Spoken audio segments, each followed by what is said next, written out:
Hola, soy Manuel Vicente Montesinos y esto es Canal Hablamos. En esta ocasión vamos a continuar con el análisis que iniciamos en el vídeo anterior acerca de las causas de los altos niveles de paro en España. Comentábamos que para abordar esta tarea es muy importante repasar cómo han evolucionado las principales instituciones que configuran nuestro mercado de trabajo.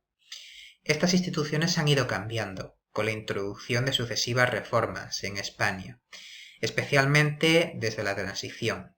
Gracias a estas reformas se ha avanzado en sentido positivo en ciertos aspectos, pero también se ha ido configurando un mercado que ofrece unas oportunidades de trabajo más escasas y más precarias que otras naciones desarrolladas. ¿Por qué durante las crisis se destruye tanto empleo en España? ¿Y por qué mucho del que se genera es temporal? Las respuestas que buscamos se encuentran en los mecanismos de ajustes de nuestro mercado laboral, que no funcionan de forma adecuada. Por un lado, en las recesiones, las empresas, a la hora de afrontar dificultades, no tienen más remedio que reducir plantilla. No modifican salarios o jornadas de trabajo. Vamos a explicar por qué más adelante. Mientras tanto, en las expansiones, la temporalidad, que es la proporción de trabajadores con contrato temporal sobre el total de trabajadores, sube demasiado. Hablamos, por tanto, de dos fenómenos que tienen un importante coste en términos de bienestar social y crecimiento económico a largo plazo. Probablemente las instituciones más importantes en la determinación de estos resultados son, primero, los sistemas de protección del desempleo, entendidos en un sentido amplio, es decir, indemnizaciones por despido y subsidios de desempleo, y por otro, los mecanismos de determinación salarial a través de la negociación colectiva. Ambas figuras tienen importantes beneficios, por supuesto.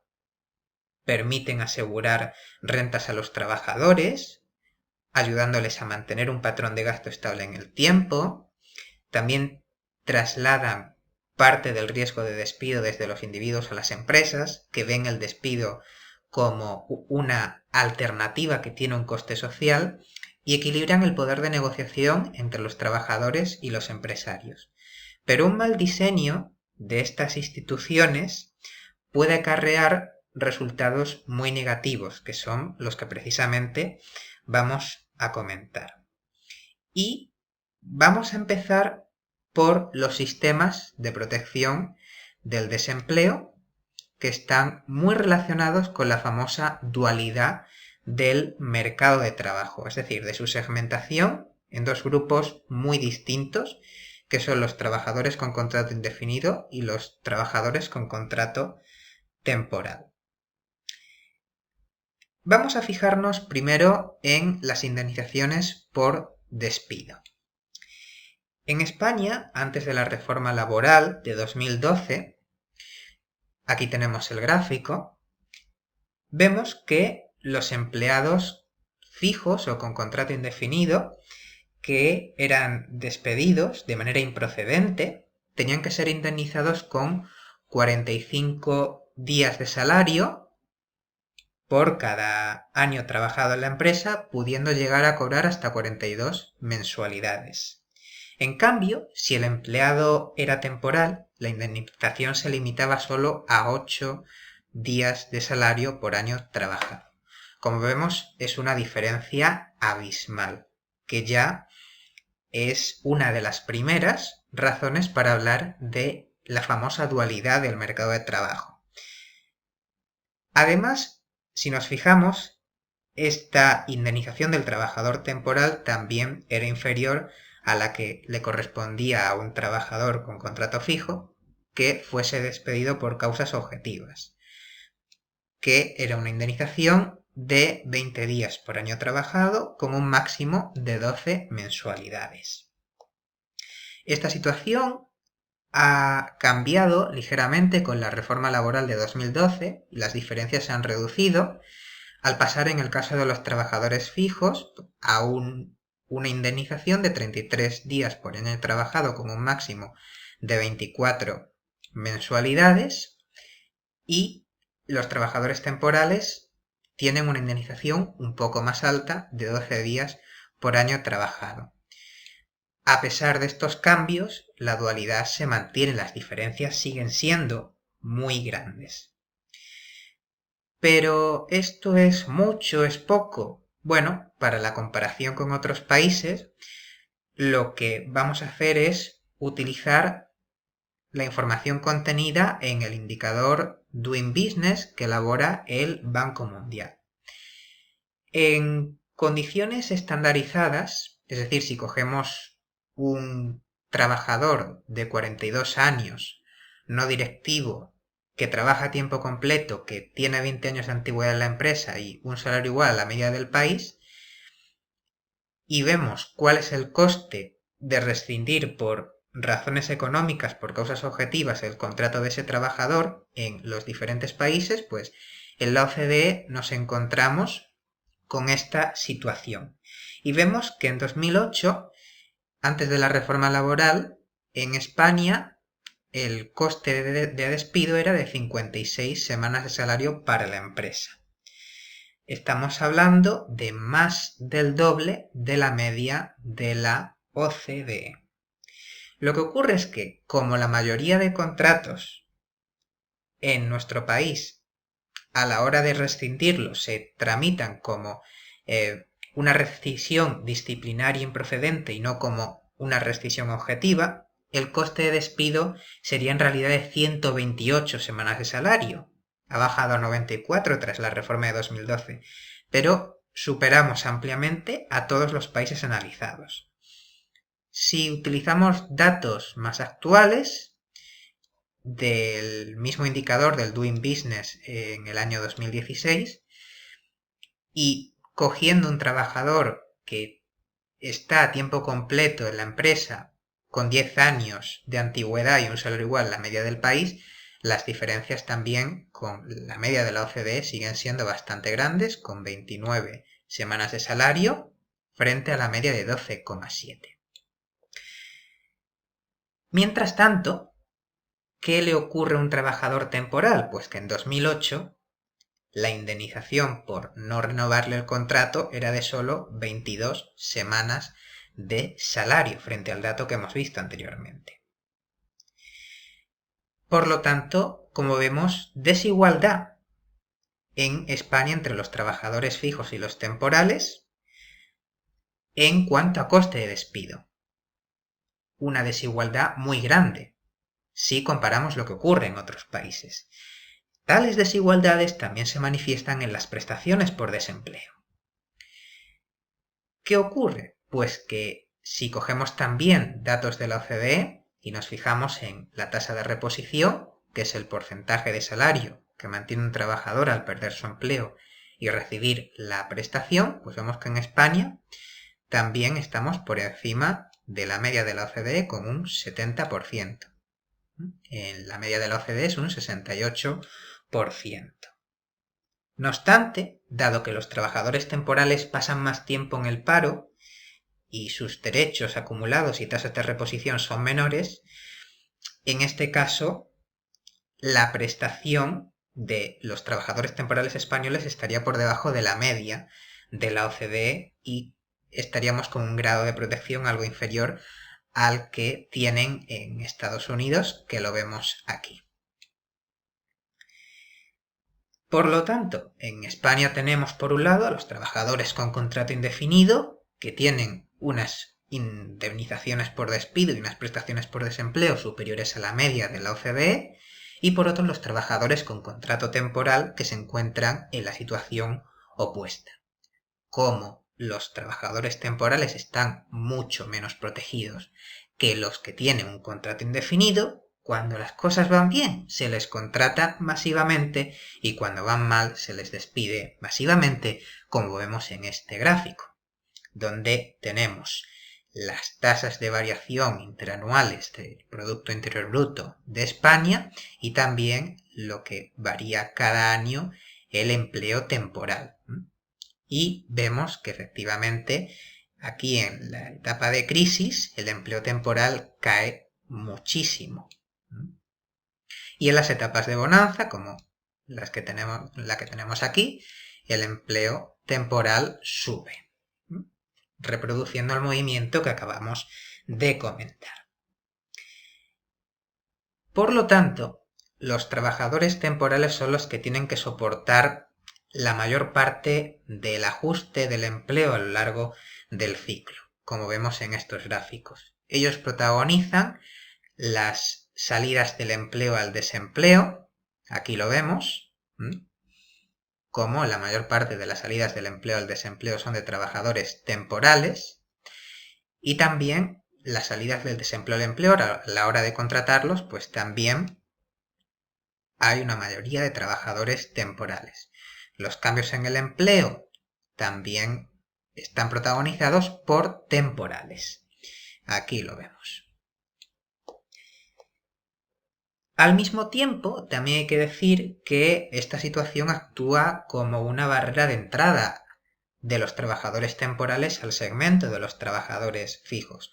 Los temporales se ven condenados a encadenar un contrato tras otro, especialmente cuanto menor es su cualificación, como vemos en este gráfico. A los ingenieros y los licenciados les cuesta menos pasar de temporales a fijos. En estos gráficos lo que vemos representado concretamente es el porcentaje de trabajadores temporales en función de su experiencia laboral.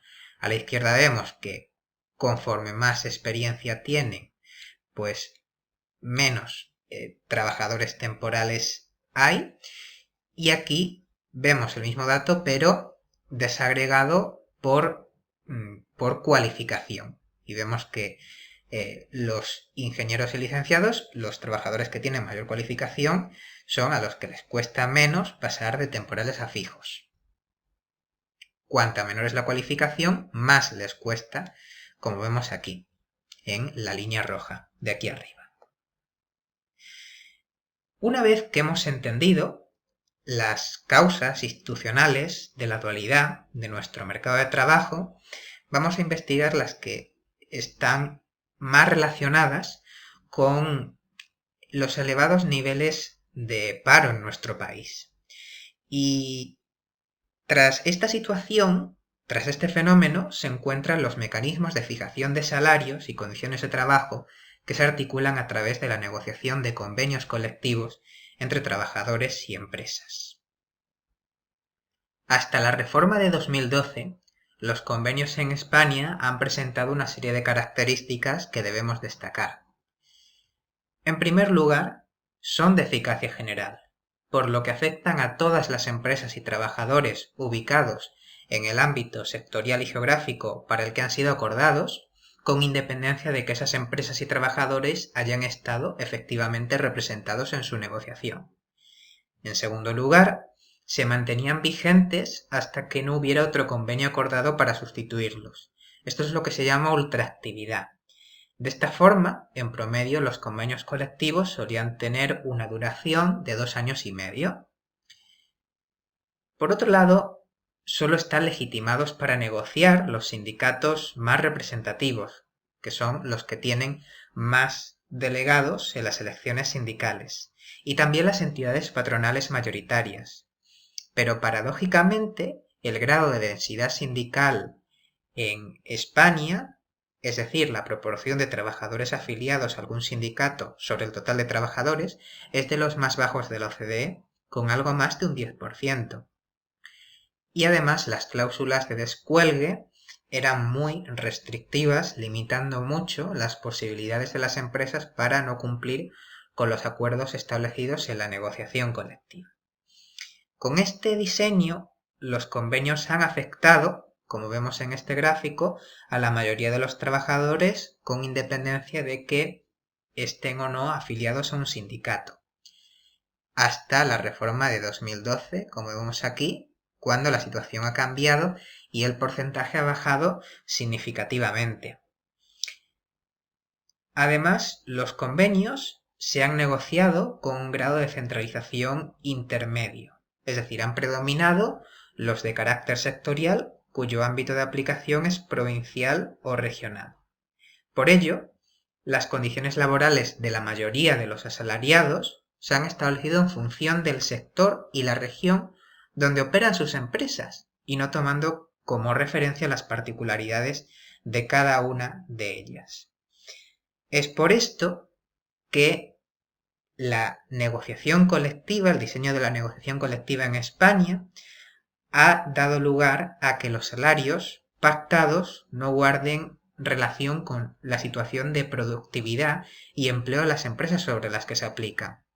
Como vemos en este gráfico, en España la correlación entre los incrementos de los salarios reales y la productividad total de los factores para las diferentes ramas de actividad es una de las más reducidas de los países desarrollados. En su lugar, la evolución de los salarios ha estado vinculada a la inflación. Como vemos, en España se adopta una política para la mayoría de los trabajadores, más bien se ven, al menos un porcentaje muy significativo, se ven afectados por políticas de vínculo de los salarios con la inflación pasada o con la inflación esperada.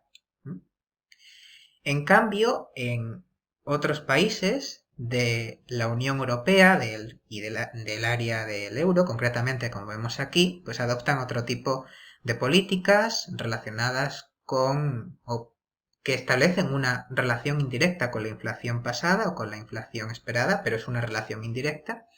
Y también un dato significativo, y es que hay un 64,4% de los trabajadores del área del euro cuyo salario no se ve determinado por una política para adaptar los salarios a la evolución de la inflación.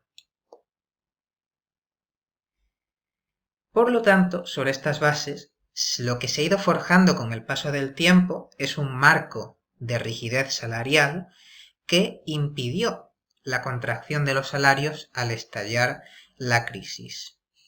La línea azul representa las tasas de variación anual del Producto Interior Bruto, la línea roja las tasas de variación anual del empleo y la línea verde las tasas de variación de los salarios. Y como podemos ver, la crisis estalla en 2008 y todavía entonces, hasta 2012, los salarios están creciendo. Crecían cada vez menos, es cierto, pero no es hasta 2012, con la introducción de la reforma laboral, cuando los salarios empiezan a bajar. Hablamos, por tanto, de que se configura una situación de inflexibilidad donde las empresas, a la hora de afrontar las crisis, tienen como única salida la reducción de las plantillas y en el límite el cierre de sus instalaciones. Por lo tanto, haciendo resumen, el funcionamiento del mercado de trabajo en España presenta dos grandes problemas. Por una parte, la dualidad entre trabajadores con contrato fijo y trabajadores con contrato temporal, que actúa como una fuente de desigualdad, porque hace recaer los ajustes del mercado de trabajo sobre el empleo y concretamente sobre el empleo de los trabajadores temporales. Tengamos en cuenta que este es un grupo muy vulnerable, formado sobre todo por jóvenes, mujeres e inmigrantes. Es sobre ellos sobre los que recae el ajuste del empleo en las crisis y por lo tanto el drama del paro. Además, este fenómeno desincentiva la acumulación de capital humano y por lo tanto frena el aumento de la productividad. Claro, ni los empleados temporales ni las empresas que los contratan dedican recursos a su formación, porque en poco tiempo terminará el contrato de estos trabajadores. Por otra parte, las empresas españolas responden a la caída de su actividad durante las recesiones con reducciones de su plantilla debido a la rigidez salarial. El despido queda como casi único recurso de las empresas para enfrentarse a dificultades. No recurren a la modificación de los salarios o las horas de trabajo. Esto da lugar a una destrucción de un elevado número de puestos de trabajo durante las recesiones, que tiene un elevado coste social, por supuesto, y además merma la confianza de la sociedad. En este contexto, desde luego, no cabe ninguna duda de que es urgente llevar a cabo nuevas reformas en nuestro mercado de trabajo. Escoger el camino a seguir tras los cambios introducidos por el gobierno de Rajoy en 2012, desde luego será una de las decisiones más difíciles que tenga que tomar el nuevo Ejecutivo, no solo por su relevancia, sino también por la necesidad de contar apoyos en la oposición en esta nueva legislatura para sacar adelante cualquier proyecto. En sus manos estamos. Esto es todo. Recuerden que pueden seguirnos en nuestro canal de YouTube, así como en nuestras cuentas de Facebook y Twitter, y por supuesto en nuestra página web www.canalhablamos.es. Si les ha gustado el vídeo, por supuesto no duden tampoco en darle a me gusta debajo, dejar comentarios si tienen cualquier tipo de duda, compartirlo y nada más. Muchísimas gracias por vernos y esto es todo. Soy Manuel Vicente Montesinos y esto es Canal Hablamos, noticias y opiniones, pluralidad ante todo.